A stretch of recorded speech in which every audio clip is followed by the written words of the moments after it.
and do you give them any advice on how to change this losing culture? You know, I talked to the team this morning, and we talked about that a little bit, and said the difference between the Philadelphia Eagles and the Cleveland Browns is about that much, and you just have to be on point on the details, and it's not talent, but it's a mindset and the discipline and the focus, and that's what's going to determine whether the team gets there. They're talented enough, and you see that, but it's being focused in and dialed in, and hopefully they get there.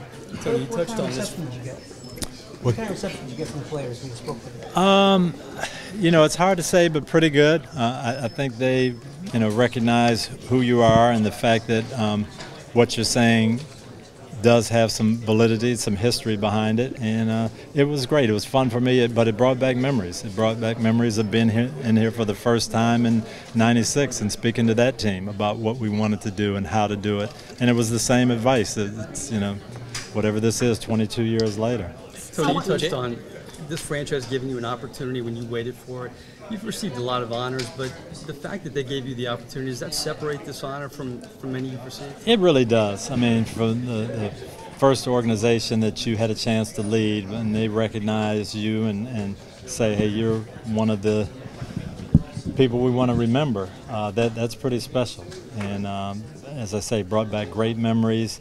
But I can remember sitting with Mr. Glazer and talking about what we wanted to do and how we wanted to connect this franchise, and we wanted to get the stadium built, and just different things along the way, and seeing it come to fruition, and it's great. It's awesome. Jameis Winston suspended the first 3 games of the season. How do you look at that situation? In his future? I look at it as something my dad would always tell me. He would answer that question with the same phrase all the time. What are you going to do now to make the situation better?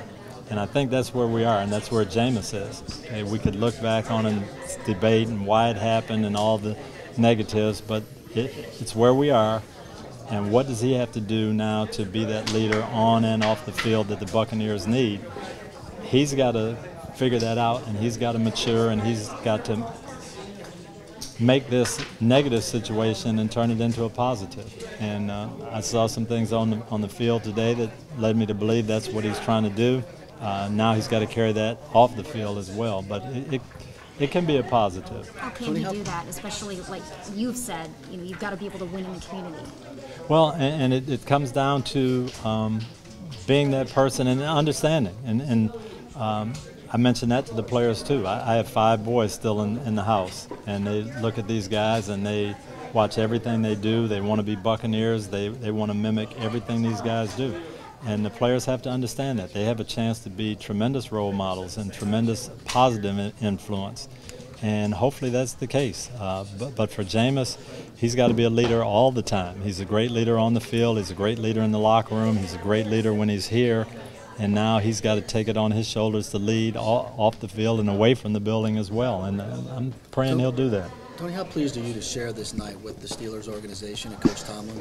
Well, that's the Lord there. It couldn't have worked out any better. I mean, you couldn't draw it up any better. The organization that I started with and spent my first 10 years really with, to be there in the Rooney family and, all of what Coach Noel meant to me. And then Mike Tomlin, who, is coaching the other team. I mean, it's like drawing up a fairy tale. So it's going to be pretty special, and a great reunion we're going to have with all the guys from, the old staff and everybody that can be here, and then having Mike, who wouldn't have been able to be here otherwise, having him to share it, it'll be special. You mentioned the anthem in passing while you were talking today, the anthem protests and whatnot. I mean, there's been a lot of dust-ups about that from the president to players and whatnot. How do you look at all that? We really have to understand what these athletes are trying to do, and that's what gets lost in the dialogue. They're not trying to defame the flag. They're not trying to defame the military or first responders. We can build a whole narrative about that, but that's not what they're trying to do. These guys see some things going on in their communities, and they're trying to make the situation better. And we can debate whether they should do that or when they should do it, but these guys are very, very patriotic, and they're doing it because they care. Now, where I kind of fault the NFL. I think we need to be working together on this. And I've said, if I was still coaching, my first meeting of the year, I would have them come to me and say, what are your concerns? What is really on your mind? What do you want to say? And what are your solutions? And then I'm going to give you 10 minutes of my press conference to get that out. So you won't have to use 3 minutes before the game when nobody can hear you. But I'm going to give you the platform that you want to be a voice for those who don't have a voice. And if there's more things on your mind next week, I'll give you 10 minutes of my press conference next week. To me, it's pretty simple. But You know, our president might disagree. Loudly. You never know. he has. But I think that's what you do when you're trying to figure out solutions. You talk to people, you give them a forum, and you find out. And if I was the president, one of the first things I would say is, gosh, we've got some young men who are very, very powerful figures in this country, and they're upset about something. I need to find out what they're upset about. So let me call them and see if we can come and have a discussion rather than just say they're doing the wrong thing, they shouldn't do this. I think if you're a leader, you try to figure out solutions. Is that really the fault in this, the fact that there haven't been those discussions between players and between the president? Well, I think what's happened is everybody has taken and tried to make it their issue. And the players have said, here's what's wrong, here's what we see is wrong. And other people have said, well, they shouldn't be doing it at this time. It's wrong to do it during the national anthem. And so we haven't focused on what really the issues are. And it's just communication. Tony, when you walked out on that field for the first time, it obviously wasn't the same turf that you used to walk onto the practice field. Has there ever been an itch, since you retired, of wanting to get back out there? It's been 10 years since John Gruden has done it. He's back there now. No, I never had an itch. When I went out there, though, it was pretty neat to be in a training camp environment, and it was neat to see, wow, this has changed. This is different than when we were at training camp, and to see the but that's another one of those special memories. I remember going into our first game in '96, and some people in the front office, Mr. Glazer and Rich McKay, saying that we really need a good game. We've got the vote on Tuesday, and we want to stay here. And we lost 35-3. And I remember thinking, gosh, I've messed up the whole city and everything. And Tuesday night, we're game planning, getting ready for the next week, and I'm watching, and it's 51-49, 50 and a half, 49 and a half. And when I knew we were going to stay, it was one of the best feelings, because you wanted it to end up like this, with great facilities and stadium that people enjoyed and a team that people could be proud of. So to see it 22 years later and say, man, we have come away since 1996. It was pretty special. John had to scratch his itch. Gruden had to scratch that itch. Can you understand that? I can. Yeah, I definitely can. For me, and I'd always tell the players, too, when I talk to older players, you can't just retire from football. You have to have something to retire to.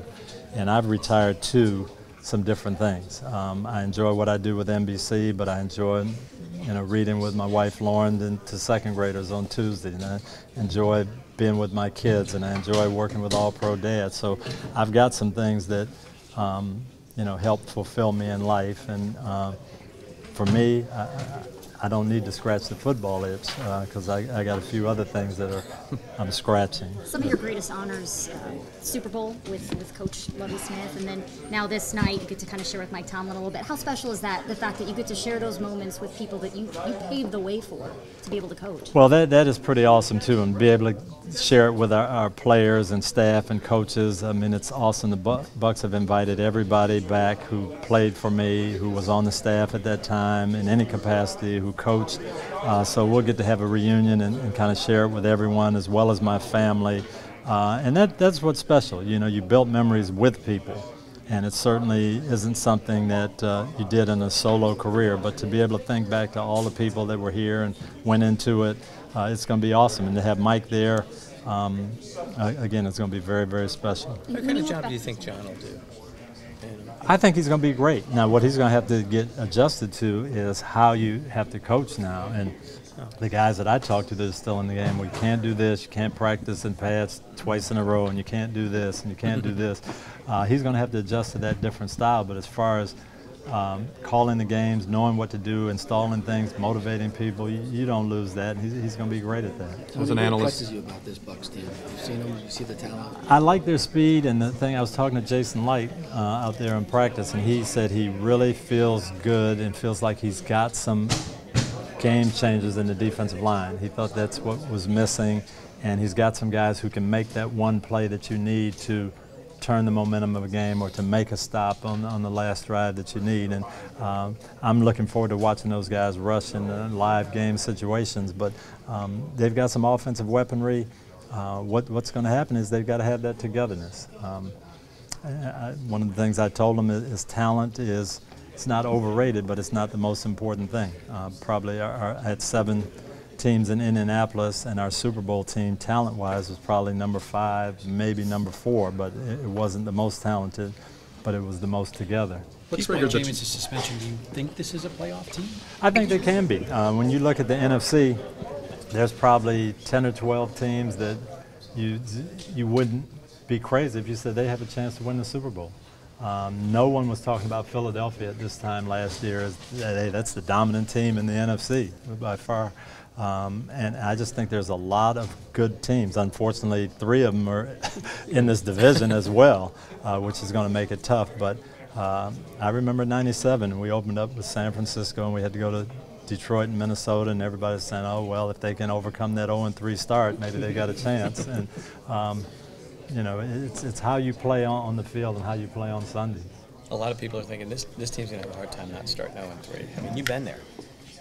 I mean, and it could happen that way, but it could just as easily be 3-0, and that's the thing that I think the players have to do is block out the noise and focus in on their coaches and their direction, and they might surprise some people. So who are you picking that Monday night game? Who am I picking that Monday night game? I'll let you know about 4 o'clock that day. How important was it for you? I mean, we talk about the Super Bowl and everything, and the Ring of Honor and Hall of Fame and everything, but to be able to open doors for people, for other coaches that otherwise maybe wouldn't have gotten those opportunities. I mean, I remember when you assembled your staff here in Tampa, you know, it turned a lot of heads because a lot of people hadn't heard of these coaches before. Yeah, no, I got a lot of criticism about that because people were looking for, including some people who are still standing here, right? But people looking for names and people they knew, and I knew there were a lot of good coaches out there who weren't known and weren't well known, like I wasn't well known at the time. And then from the diversity angle too. I mean, one of my proudest things of my career is Lovie Smith and Jim Caldwell and Mike Tomlin and going to Super Bowls and Herm Edwards and Leslie Frazier, getting guys opportunities who weren't household words, but they got the chance to show what they could do. And I thought that was important, especially at the time. And it wasn't a matter of just giving African-American guys an opportunity, but it was of letting people know how good some of these guys were and giving them a chance to show what they could do. And I'm very proud of that. And Tony, and being out here today, is some of the guys that really stood out to you, impressed you as individual players? Well, there's a lot of time. I was watching the offense more so because I know the defensive guys. O.J. Howard, I was stunned at how big he is and how athletic. You know, of course, the big wide receivers, and you know, got a chance to see Mike Evans. Those guys stand out. But I think there's talent all the way across the board. Brent Grimes, on the other hand, I didn't know how small he was, and he's making plays and going up and getting a chance to see that. I said, boy, this guy is unique. But there's a lot of energy and a lot of athleticism, which is what I like. How meaningful has it been for you to have such an impact on the lives of so many young men over the course of your career? I think that's the biggest thing. We're coming back from the Hall of Fame ceremony. I was riding the bus and happened to be riding next to John Randall on the way back to the hotel, and he said, I just want to tell you something. I never got a chance to say it when you left, but you helped me grow as a person, and you definitely helped me as a player. But I appreciate the way you guided us as a person, and to have guys say that, and that's what it's all about. To me, that's coaching, and what I'm probably excited about.